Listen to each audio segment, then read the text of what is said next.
What's going on, guys? Welcome to NolanTCG. It's been a little while since I've done a deck profile, but we did something funny, and we won locals with Rescue Ace. And I was bragging that I would do a deck profile in full uniform if I did, and here we are. So this deck got hit on the ban list, but it's still good. It's still good. Let's get started with the deck profile. So, main deck, 40 cards. There is no reason to go above that. It's just as consistent as possible. Starting us off, a pretty standard line to start. So we've got 3 copies of Turbulence, your Chaos monster that sets 4 from the deck. Card really, really good. Beats over a lot. You get the free removal. Not necessarily free because you're going to lose something, but the set 4 from deck, just so good. Then we have the deck that makes everything even better. 3 copies of Rescue Ace Hydrant. Weirdly, this card gives you a lot of transition lines through your extra deck when you're pushing for game, so don't devalue that.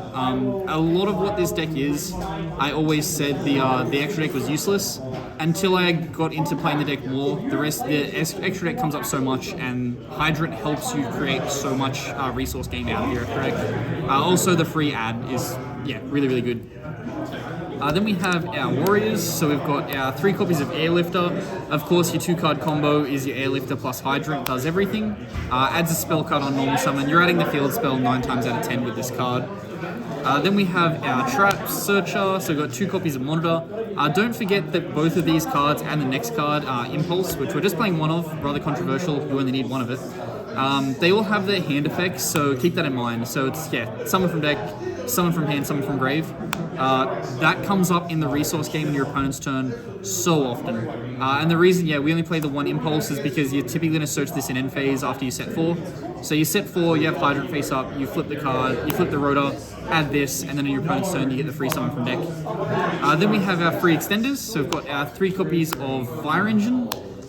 You get the free summon off that as well. Also, just the generic extender.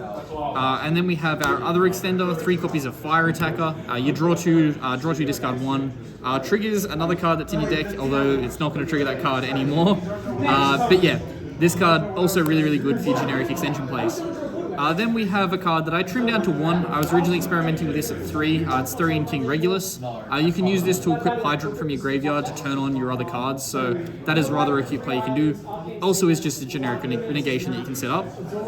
Then we have our Bestials. Probably could be cuttable, depending on what the next format looks like, but we have our 2 copies of Magnet, 1 Druid Swarm. You're just playing this ratio, just so you can get the standard search.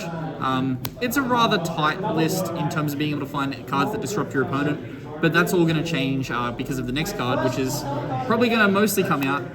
It's 3 copies of Tearlament Sheeran. Remove 2 from this deck straight away. I'd probably think Ashes is a good way to go in the next format, so I'll probably be removing these and maybe the Bestial line for a playset of Ash Blossom and then something else. Probably like Imperm as well? Probably Imperm. Imperm's pretty good. Imperm's very solid right now. Probably like the one card that I missed in this deck was Imperm. But so the reason we're playing this is, even though you'd still play one of this, it mills 3, so it turns on your Chaos monster and it puts itself on board for rank 4 plays. And being able to go into the Abyss Dweller so early was really, really good against Tearlament, and it was part of the reason why we did so well with the deck. That free rank 4 so early on is really powerful. That's it for our spell cards. Our monster cards. We're getting into our spell cards now. I played 3 copies of Rescue and then 2 copies of Alert. These cards are infinitely searchable in the deck. You don't necessarily even need to play 3 of each. You could get away with a 2-2 line. I just wanted to have the ability to special summon from my grave. If you open a standard 2-card combo, sometimes all of your back row don't get turned on, and if you hard open this, this turns on all your back row. And then we have 1 copy of HQ. I don't know why. I guess they reprinted this in the OTS pack so early because you wanted a super, but it's a one-off. It's not really that good. The double summon and the shuffle back are decent effects, but you don't really miss them if you don't have it. Then we have the card that I struggle with the most. It's 3 copies of Prosperity. It conflicts with the second effect of your HQ, so do keep that in mind. And again, like I said, I was always like the extra deck is so useless in this deck, but the more you play the deck, the more you realize that the extra deck is actually really, really good, and Prosperity is something that I do consider cutting quite a lot. In games 2 and 3, it's really, really good, but game 1, sometimes it's just not the best. I was thinking for side deck cards, that's really it. It's good for digging for side deck cards. In this deck, typically you can just kind of play with your hand, and it's pretty good. Yeah. Then we have our Power 1-ofs. So we've got 1 copy of 1 for Hydrant, 1 copy of Rotor, this can get your Airlifter, and then 1 copy of Instant Fusion. This was in here for cute Terror Element plays, so this is yet again another card you can cut from the main deck. Gives you at least 6 cards of space that you can play with, no questions asked. Then we have our Trap line. So we have 1 copy of Extinguish and 2 copies of Contain.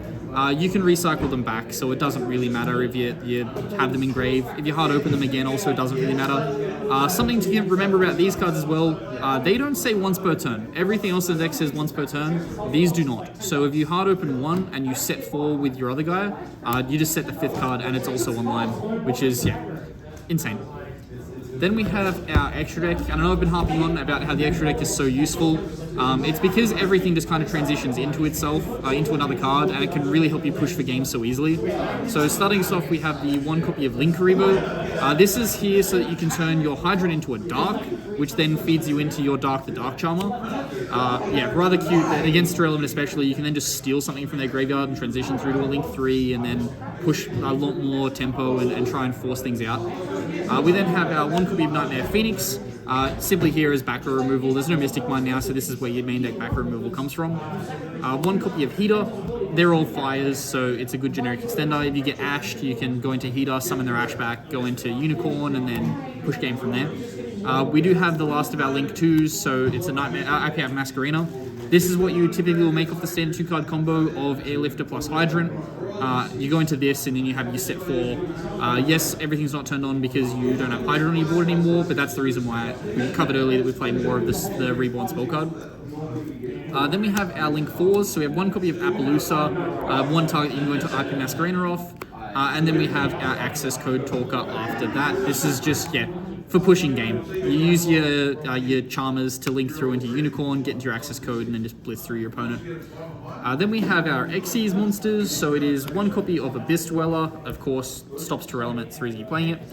1 copy of Baguska, stops a lot of other decks, that's why you're playing it. 1 copy of Cowboy to burn for time, rather cute. We have the ability to go into double Airlifter in this deck, so I played 1 copy of Utopia Beyond. Card comes up a lot. Bestial plus Airlifter equals this. This is your Dragoon out. Randomly, Dragoon gets played a lot at my locals, so this is your Dragoon out for that situation. Then we have our 1 copy of Zeus, of course, to go over the top. So you do this, you zero out the Dragoon, go over it, make this. Good times, good times. Then the last 2 cards, this is where I stuffed up when I was playing the deck, but it never actually came up. This was meant to be a Rukalos. I just really like gigging an X as a secret rare, so I put it in the deck as a placeholder, thinking that X-Ray was useless, and then I was like, oh, this actually needs to be Rukalos because the other card is Kit Callus. So this is what your instant. I was wondering if you were actually was. playing a kit or not. Yeah, you instant fusion for Kit Carlos, and then you could add the Sheeran. You end up milling the 5, and you have the Sheeran on your board for the level 4 play. It was just a really cute thing you could do with the list. Turn on your Chaos Monsters, but now this is banned, so you'll just cut these 2 cards for realistically any links that you think will help you transition through. Just more prosperity targets. I'm probably going to cut Prosperity from this list, so I'd probably just play better rank 4s. Some other stuff that gives you flex, but What about, does Dagaris work with it or no? Does that kind of hurt? It's not really needed. Not needed? Yeah, not needed at all. I would just probably play like 2 rank 4s that could come up at your locals from time to time. Yeah, that is the deck list for our Rescue Aces. Deck surprisingly good. I would definitely recommend picking it up. Like, it's going to cost you like $45 for the entire deck. A lot cheaper compared to Kashtira. Yeah, a lot cheaper than any deck in the format. Like, this whole list can probably, if you cut the cross, you can probably get away with spending like under $100 for this deck. Yeah. And it's really, really good for the money you're going to spend. So definitely a recommendation of mine. And as always, have a good afternoon, everybody.